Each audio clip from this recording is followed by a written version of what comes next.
Hey guys, welcome to this amazing platform of Guru's Bio. तो guys आज हम क्या देखने वाले हैं। आज हम एक इंटरेस्टिंग चैप्टर जो कि जूलॉजी का पहला चैप्टर आप इसे कह सकते हो हमारे चैनल का, वो है स्ट्रक्चरल ऑर्गेनाइजेशन इन एनिमल्स। स्ट्रक्चरल ऑर्गेनाइजेशन इन एनिमल्स।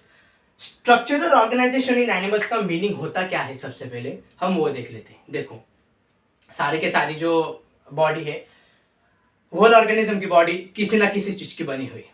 हाँ सर, बनी हुई है, इसमें कोई डाउट नहीं है, ठीक है।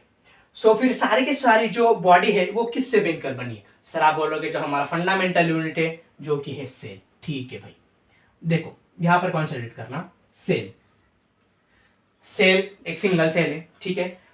जब वो मल्टीप्लाई करता है या फिर वो डिवाइड करता है, वो बनाता है क्या? टिश्यू। ठीक है सर, उसने बना लिया टिश्यू। अगर सारे टिश्यू में लाके क्या बनाते हैं? ऑर्गन। ऑफ कोर्स ऑर्गन बनाते हैं, ठीक है, कोई इसमें भी कोई डाउट नहीं है। फिर सारे के सारे ऑर्गन्स मिलके क्या बनाते हैं? ऑर्गन सिस्टम बनाते हैं, ठीक है सर। ऑर्गन सिस्टम भी बना ली, ऑर्गन सिस्टम। और सारे के सारे ऑर्गन सिस्टम मिलके क्या बनाते हैं? हमारे क्या बनाते हैं भाई? ऑर्गेनिज्म बनाते हैं, ऑर्गेनिज्म बनाते हैं, ठीक है सर। सेल थे, सेल से टिश्यू बना, टिश्यू से ऑर्गन बना, ऑर्गन सिस्टम बनी। ऑर्गन यानी कि स्टमक, हार्ट वगैरह, ठीक है। ऑर्गन सिस्टम यानी कि आपके रेस्पिरेटरी सिस्टम हो गई, उसके बाद ट्रांसपोर्ट सिस्टम हो गई, उसके बाद आपके नर्वल सिस्टम हो गई, एक्सेट्रा। और फिर ऑर्गन सिस्टम मान के ऑर्गेनिज्म बनाते हैं, लेकिन ऑर्गेनिज्म बनाते हैं जैसे कि हम जैसे, ठीक है। ठीक है सर, कोई डाउट नहीं है।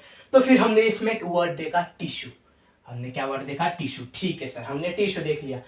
अब बस टिश्यू को ही डिफाइन करना है। बस क्या? The combination of cells which perform similar functions, which perform similar function, it is known as tissue.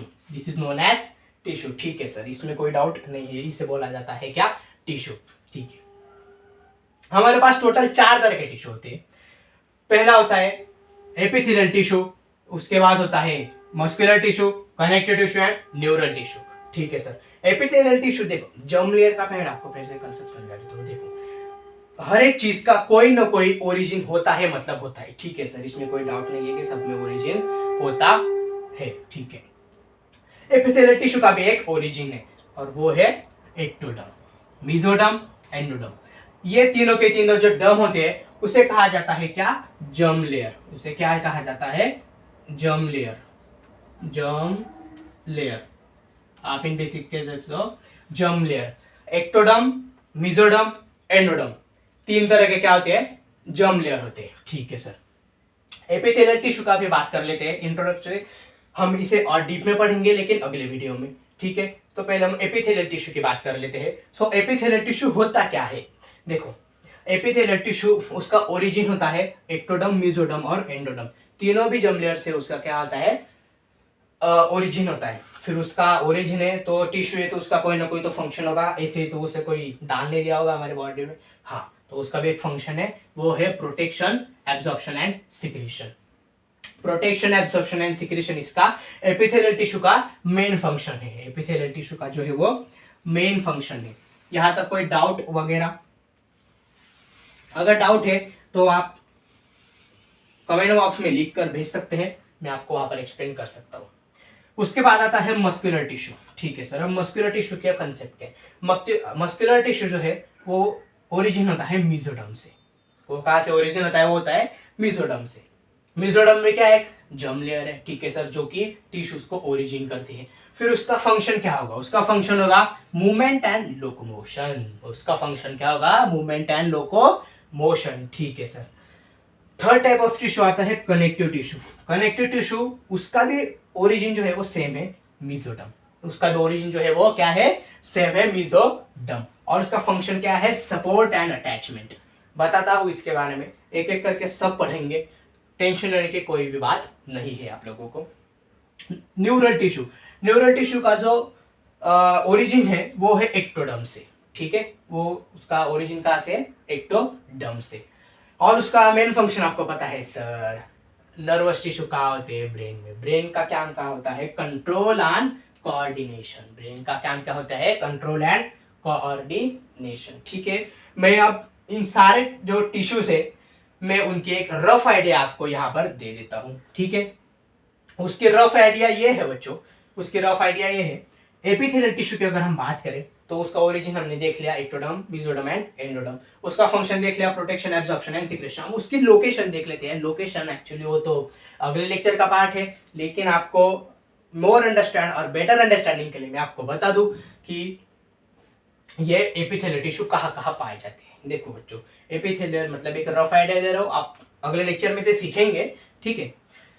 अब देखना, एपिथेलियल टिश्यू के टोटल 3 टाइप्स होते हैं, टू टाइप्स होते हैं, simple epithelial tissue and compound epithelial tissue, ठीक है सर, कोई बात नहीं है। सिंपल में आते हैं आपके 3 types of tissue, squamous epithelial tissue, columnar epithelial tissue and cuboidal epithelial tissue. अब क्यूबॉइडल और कोलुमनार के जो मॉडिफाइड टाइप है वो है chelated epithelial tissue and glandular epithelial tissue. Clear है इतना, ठीक है सर। मस्कुलर टिश्यू की बात करें, सो मस्कुलर टिश्यू, हाँ, उनका तीनों का जो फंक्शन है वो तीनों का फंक्शन सेम होता है, प्रोटेक्शन, एब्जॉर्प्शन एंड सिक्रेशन। हाँ, लेकिन ये जो फंक्शन है ये भी उनमें क्या है, क्लासिफाइड है। जो फंक्शन है वो उनमें क्या है, क्लासिफाइड है, ठीक है। मस्कुलर टिश्यू की अगर हम बात करें, सो मस्कुलर टिश्यू मेसोडर्म से होता है और उसका ओरिजिन, उसका मेन फंक्शन क्या है, मूवमेंट एंड लोकोमोशन। मूवमेंट ये बोले तो चलो सर, मैं चला यहाँ से यहाँ, मैं चला यहाँ से यहाँ, ये रहा मेरा मूवमेंट। लोकोमोशन मतलब बॉडी का, मतलब मूवमेंट को बेसिकली आप लोकोमोशन कह सकते हो, ठीक है। बॉडी पार्ट्स के मूवमेंट को आप लोकोमोशन कहते हो, ठीक है सर। अब इसके भी कुछ टाइप्स होते हैं, देखो इसके 3 टाइप्स होते हैं। पहला होता है स्केलेटल मसल्स, मतलब स्केलेटल टिश्यू, आप स्टैटिफाइड टिश्यू भी कह सकते हो इसे। फिर सेकेंड आता है स्मूथ मसल्स या फिर स्मूथ टिश्यू, और थर्ड टाइप आता है कार्डियक टिश्यू। इनकी लोकेशन हम अगले लेक्चर में जब इसे डीप में पढ़ेंगे तब मैं आपको बता दूंगा कि इसकी लोकेशन कहाँ होती है और कैसे होती है। बात करते हैं कनेक्टिव टिश्यू की। भाई कनेक्टिव टिश्यू ओरिजिन, उसका ओरिजिन है मेसोडर्म। भाई कनेक्टिव टिश्यू से ही पता चल रहा है कि इसका मेन फंक्शन क्या होगा। कनेक्टिव टिश्यू से ही पता चल रहा है कि इसका मेन फंक्शन क्या होगा। तो इसका मेन फंक्शन क्या है, सपोर्ट एंड अटैचमेंट। अटैचमेंट बोले तो सपोज हम एक एग्जांपल लेते हैं अटैचमेंट का।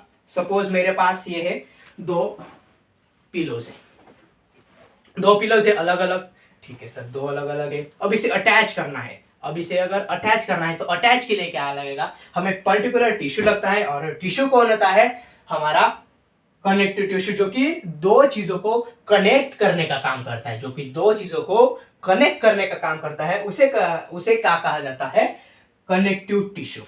उसका मेन फंक्शन सपोर्ट भी होता है, वो देखेंगे कि सपोर्ट कैसे होता है। जैसे कि एरोलार टिश्यू होगा आपका, जो कि बिनीथ द स्किन होता है, और उसका सपोर्ट होता है अपर की स्किन को, मतलब उसका मेन काम होता है अपर की स्किन को सपोर्ट देना। क्लियर है इतना, ठीक है। बढ़ते हैं लास्ट टिश्यू पर, न्यूरल टिश्यू। उसका जो ओरिजिन है वो कहां से है, एक्टोडर्म से है। उसका ओरिजिन कहां से है, एक्टोडर्म से है। क्लियर है। और उसका भाई न्यूरल टिश्यू है, ऑफ कोर्स ब्रेन के कांटेक्ट में होगा, ब्रेन के कांटेक्ट आने का ब्रेन में ही होगा, और स्पाइनल कॉर्ड में होगा। उनका मेन फंक्शन क्या होता है, हमने 10th क्लास में पढ़ा था, कंट्रोल एंड कोऑर्डिनेशन चैप्टर में। हमने क्या 10th क्लास में पढ़ा था, कंट्रोल एंड कोऑर्डिनेशन चैप्टर में। तो इसका फंक्शन भी क्या हो जाएगा, of course control and coordination, ठीक है।